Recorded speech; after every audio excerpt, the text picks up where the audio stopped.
Hey, it's time for another eyeshadow bingo.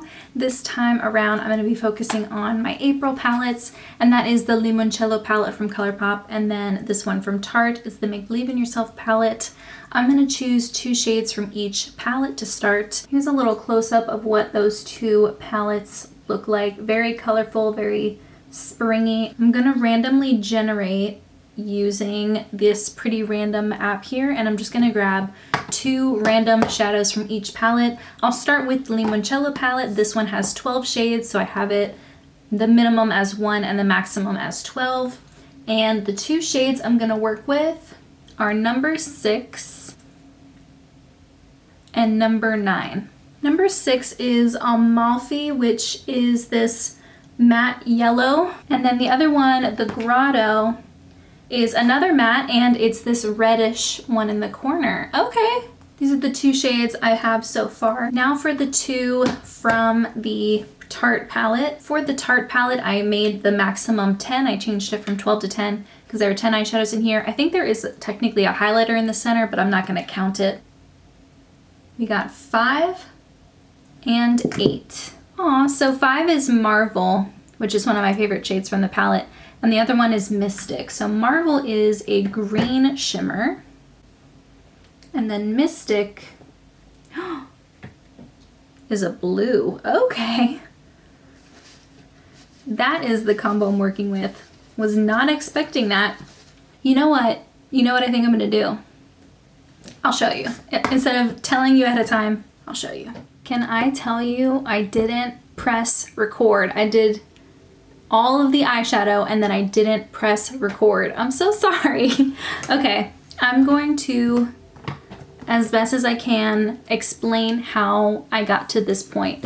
I might have said already, but I wanted to make sure that that orange and that blue got to be next to each other because with them being such contrasting colors, I wanted to make sure that they popped.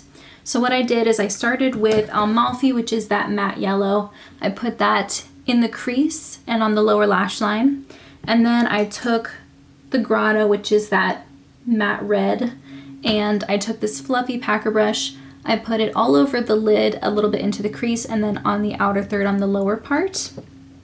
And then I took a little bit of that blue shade Mystic. I put it on my finger pads, run them together, and then patted it on the center to create more of a spotlight there.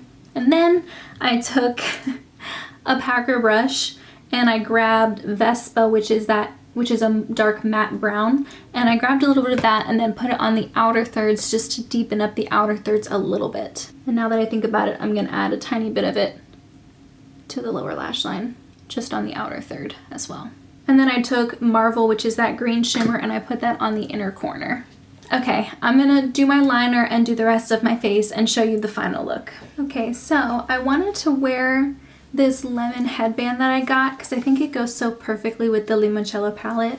I saw this on the Ulta website a couple weeks ago and I love it so much. I think it's so cute and I think it does go well with the orange and yellow theme and the little hint of blue that's in there as well. So I'm going to quickly go through the other products that I have on my face to complete the look. And I started with this Colourpop blush. This is in the shade Flirt Alert. This is a little bit more of like a purpley type of blush. I think it has just enough. I wanted something that had a little bit of depth to it. Something that would be a little bit plummy, something that would go well with the lip because I knew I wanted to go for a darker lip. And the combination I'm wearing on my lips is this NYX Lip Pencil in the shade Nude Truffle and then Pillow Talk Medium from Charlotte Tilbury. This is the deeper version of it. And I paired it with a button-up. I just had the button-up on originally, but then I thought, you know, I could add a little bit more color. So I brought out this burnt orange little sweater vest that I have. Can't tell you the last time I wore an actual button-up. I'm not really the type to wear things that aren't super comfortable. I like to wear like the same rotation of comfortable sweaters all year round. Overall, I like the color combos. I like the blue with the orange. I think it ties in really well with the makeup. Let me zoom in on the actual makeup look. I do apologize again for not recording the actual part where I applied it. In the 5 years that I've been making videos, I think I've only ever done that one time. And then another time I remember recording an entire video and for some reason it didn't pick up any audio, so I did have to refilm it for that. But those types of things just don't really happen to me often. I don't know where my head was. And hopefully me explaining how I applied it was enough for you to be able to recreate this look if you wanted to do so. And I forgot to mention that I'm wearing a highlighter from this Charlotte Tilbury Nudegasm palette. I'm using this highlighter here. I applied it first and then I put the blush on top. And then as mascara, I'm using Tarte Lash Paint. I did want to mention if you wanted to see more bingos, I do have an eyeshadow bingo playlist on my channel, and I will be doing one every month for the rest of the year, and it'll feature the 2 palettes that I'm focusing on in my eyeshadow rotation project pan. I was about to say that I was nervous about potentially getting 4 shimmer shades because the majority of the shades in these 2 palettes are shimmers, but then I looked at Limoncello again and it's actually got more mattes than shimmers. There are 5 shimmer shades and 7 mattes, so I stand corrected. And I don't know why I thought this was a majority shimmer palette. That's so odd, the way your brain thinks things that aren't true. Anyway, I hope you enjoyed watching. I hope you liked the look that I created and the way I accessorized it as well. I don't normally show like putting an outfit together around a makeup look because for the majority of my outfits I'm wearing very neutral colors. But in the meantime, that's everything I have. Thank you so much for joining me, and I'll see you in my next video. Bye guys.